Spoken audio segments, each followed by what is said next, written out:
आज हम लोग पढ़ेंगे सीएनटी एक्ट। सीएनटी एक्ट में क्या क्या अध्याय है और इसमें क्या बेहतरीन है, ये सारी चीज हम जानेंगे।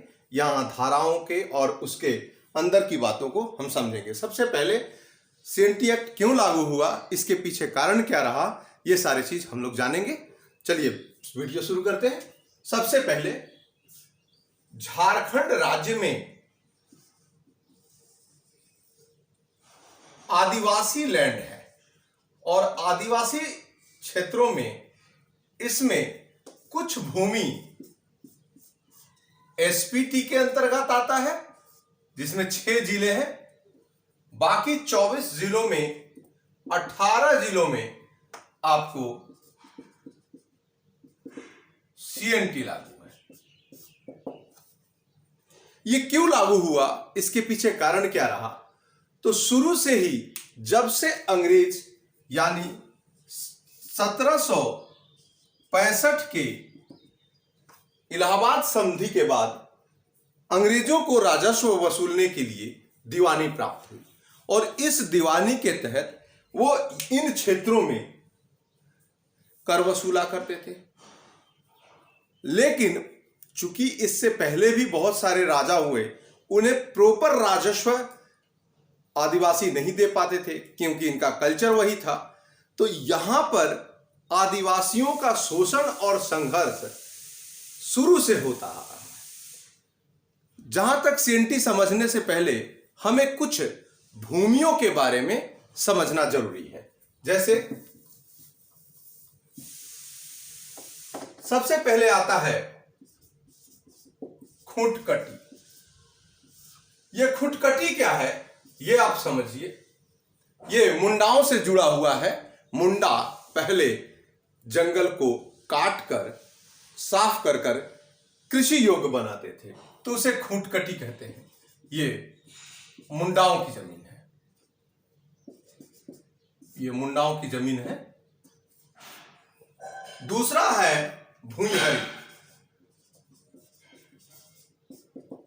भूइंहरी जमीन जनरली उरांव की जमीन है। उरांव झारखंड की दूसरी जनजाति है। इन जनजातियों ने मुंडाओं के साथ मिलकर जिस तरह से उन्होंने खूंटकटी व्यवस्था बनाई, उस तरीके से इन्होंने जमीन को साफ करके और खेती योग्य बनाए। तो उरांव की जमीन को हम भूइंहरी जमीन कहते हैं।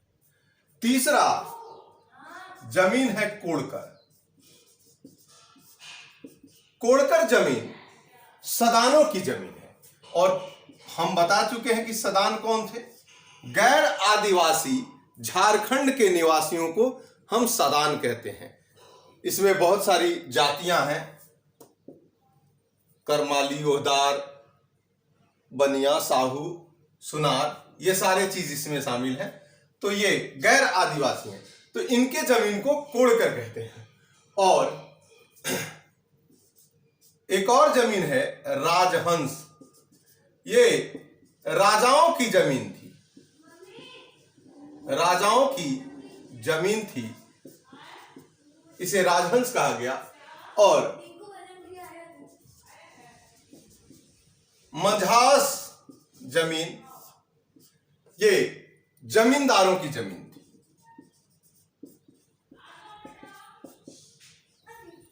जमींदारों की ये जमीन थी। अब आता है कि सीएनटी एक्ट में हम जो पढ़ेंगे उसमें 4 प्रकार की भूमियों के बारे में पढ़ेंगे। सीएनटी एक्ट में 4 भूमि है। पहला है मुंडारी, खूंटकटी।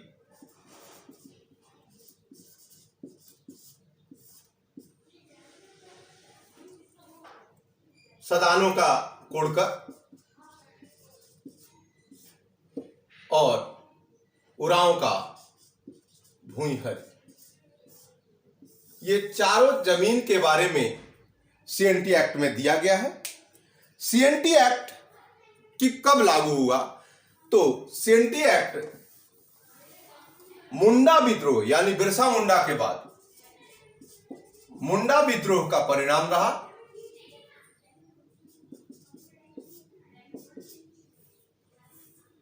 इसमें इसे 11 नवंबर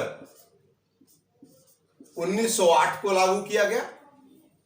इसमें कुल 19 अध्याय हैं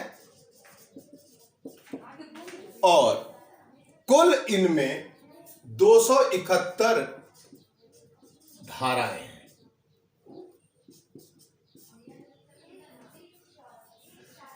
इसका मूल उद्देश्य क्या था? इसका मूल उद्देश्य था कि आदिवासी के जमीन के, आदिवासी ट्राइबल्स एसटी के जमीनों को जो सदानी या अदर्स कब्जे में कर रहे थे, उस भूमि के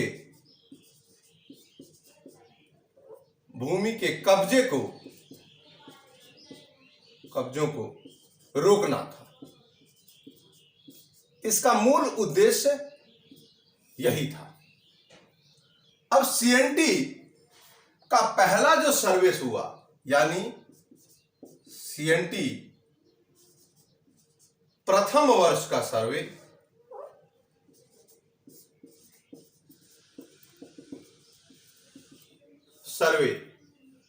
उसे टेवर्स सर्वे के नाम से जाना जाता है। ट्रेवर्स सर्वे। सीएनटी द्वितीय वर्ष का सर्वे को कस्टम सर्विस कहते हैं।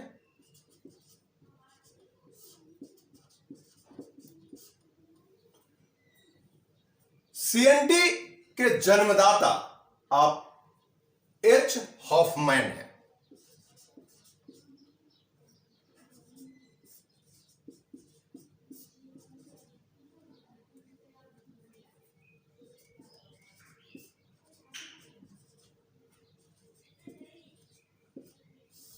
एच हॉफमैन के साथ डॉक्टर डेविसन भी थे।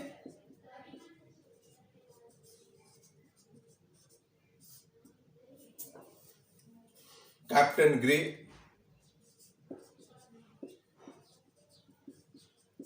और भी लोग थे। तो ये बेसिक चीज है।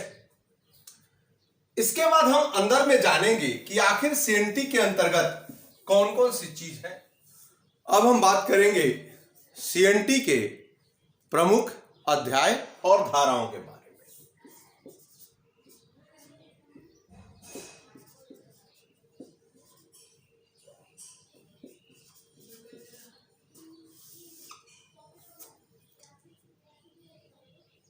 कुल अध्याय इसमें 19 अध्याय है, ये बार बार याद कर लीजिए, और 271 धाराएं हैं। ये अपने आप में एक कॉन्स्टिट्यूशन है, याद करने में काफी दिक्कत आती है। इसमें सबसे पहला अध्याय 1 की बात करते हैं।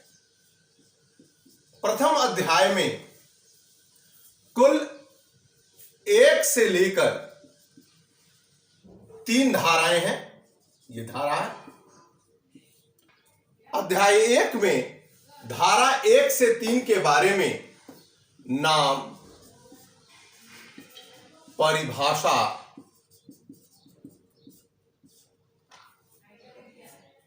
तथा उसके विषय वस्तु को शामिल किया गया है, निरसन किया गया है। जैसे धारा 2 में बहुत सारे कानून को समाप्त कर दिए गए हैं, तो वो इसमें दिया गया है। अब आता है अध्याय 2। अध्याय 2 में धारा 4 से लेकर 8 तक उल्लेखित है, और इसमें काश्तकार वर्ग के विषय में वर्णन किया गया है। काश्तकार कौन कौन से हो सकते हैं। अध्याय 3 में धारा 9 से 15, ये बढ़िया है, 9 से 15 धाराएं हैं, और इसमें कौन कौन भूधारक होंगे, तो भूधारक वर्ग के बारे में उल्लेख है।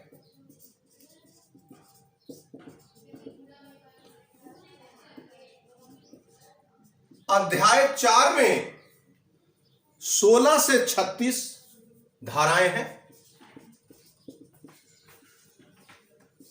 और इसमें अधिभोगी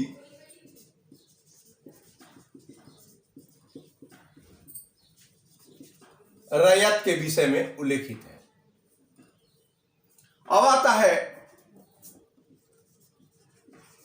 अध्याय 5। इससे क्वेश्चन काफी आते हैं क्योंकि ये इंपॉर्टेंट है। इसमें एक ही धारा है 37। इसमें खुटकटी अधिकार प्राप्त रैयतों के बारे में, यहां अधिभोगी रैयत है, यहां खुटकटी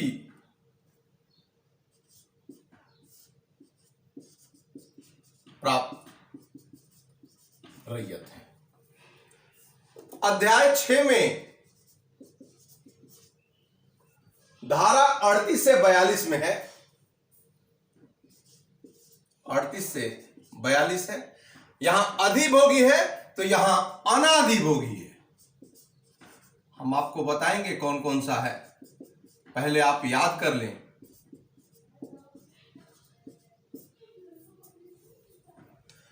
धारा 7 में छूट की प्राप्ति है।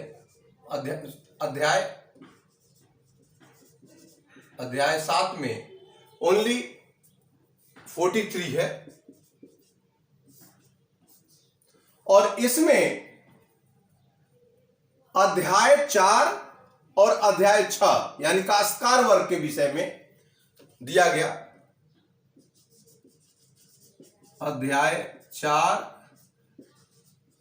अध्याय 6 के काश्तकार वर्ग के विषय में छूट प्राप्त भूमि,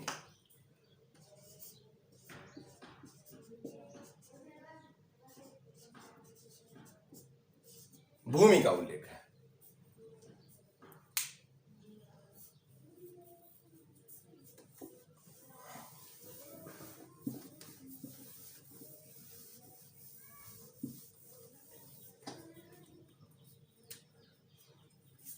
अब आते हैं अध्याय 8 में।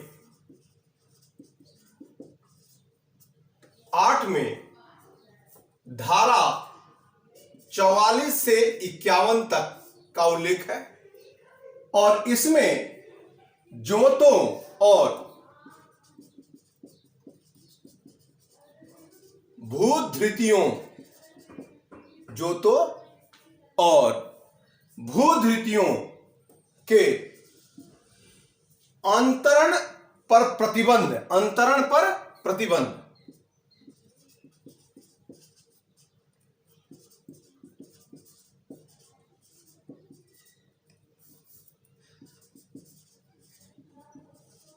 का उल्लेख है। अब आता है अध्याय 9 में 9A भी जोड़ा गया है। इसमें पहले 51 क है, अलग से जोड़ा गया, बाद में अमेंड किया गया, और उसके बाद 52 से लेकर 63 के धाराएं हैं और इसमें सबसे इंपॉर्टेंट है कि लगान के बारे में दिया गया है, रेवेन्यू।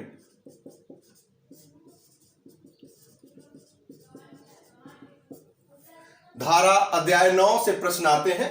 लगान के बारे में किसमें दिया गया है? अध्याय 9 में। फिर संशोधित है अध्याय 9 क है, ये अमेंड किया गया है। इसमें 63 का ही एक्सटेंडेड 63 क और 63 ख है। इसमें बंजर भूमि, यह भी पूछता है।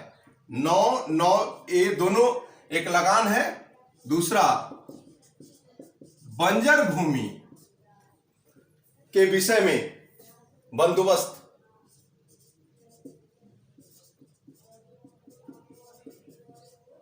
इसका उल्लेख है। अब आता है अध्याय 10। अध्याय 10 में 64 से 75 धाराएं हैं और इसमें भूस्वामी तथा काश्तकार के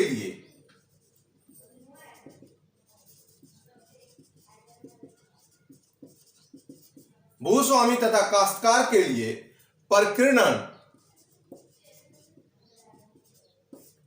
उपबंध दिए हैं या कोड़कर के बारे में बताया गया है। कोड़कर हमने पहले ही आपको बता दिया था कि सदानियों की भूमि थी, तो कोड़करों के बारे में बताया गया है। अब आता है अध्याय 11। अध्याय 11 में धारा 76 से 79 के बारे में है। इसमें रूढ़ी मतलब परंपरावादी, जैसे पहले क्या होता था कि जमीन को हम किसी को अपने हिसाब से देते हैं, तो यह रूढ़ी और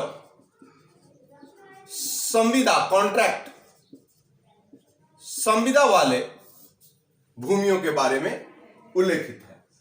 अध्याय 12 में आपको 80 से 100 टोटल 21 इसमें धाराएं हैं और इसमें अधिकार, अभिलेख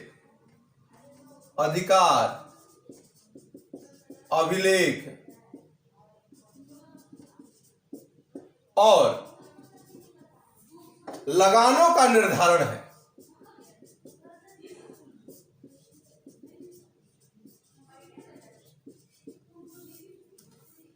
अब आता है अध्याय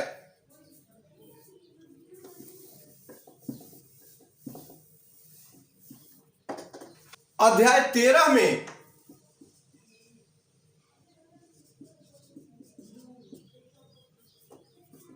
धारा 101 से 117 इसमें भूमि संबंधी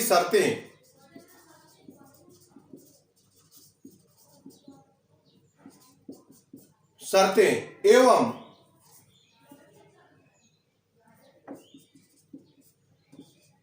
उनका रूपांतरण अभिलेख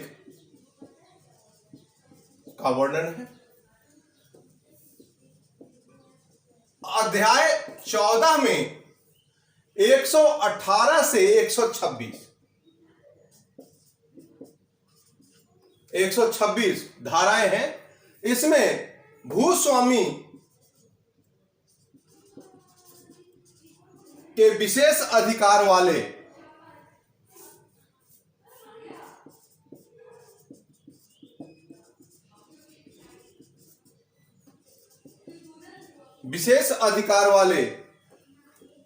भूमि के अभिलेख के बारे में उल्लेख है।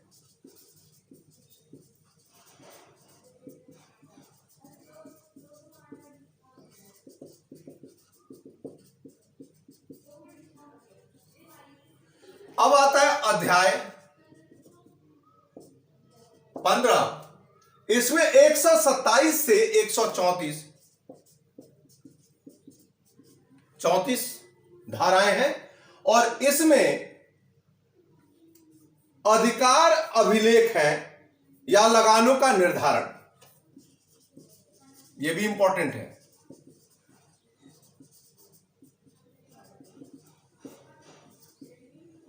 और लगानों का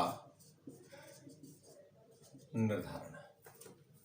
अध्याय 16 में ये सबसे जरूरी यही है क्योंकि ये उपायुक्त के दिए गए नियम कानून है। तो अध्याय 16 में 135 से 229 धारा है। सबसे अधिक धारा इसी में है। अध्याय 16 में सबसे अधिक धारा है और दो धारा वाला आपको हम पीछे बताए हैं इसमें एक एक धारा है। अध्याय 16 में कुल ऐसे घटा के देखिएगा तो 94 के आसपास आएगा, लेकिन वास्तव में इसमें 102 धाराएं हैं, एमेंडेड है, 102 धाराएं हैं। इसमें उपायुक्त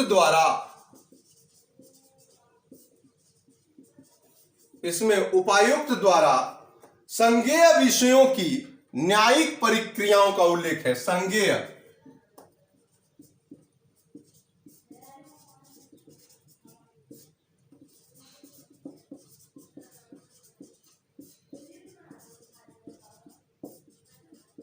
आपको संज्ञेय अपराध सुने होंगे जो बहुत ज्यादा मतलब कष्टकारी अपराध होता है, जैसे मर्डर संज्ञेय अपराध में आता है, डकैती संज्ञेय। तो वैसे विषयों पे जहां पे उपायुक्त न्याय प्रक्रिया द्वारा सॉल्व करे उसे इसमें शामिल करते हैं। अब आता है अध्याय 17। अध्याय 17 में 230 से 238 इसमें परिसीमन किया गया है, परिसीमा का उल्लेख है। और अध्याय 18 में 239 से 256 आर्टिकल है। इसमें मुंडारी, खूंट कटीदार उनके विषय में, खूंट कटीदारों के विषय में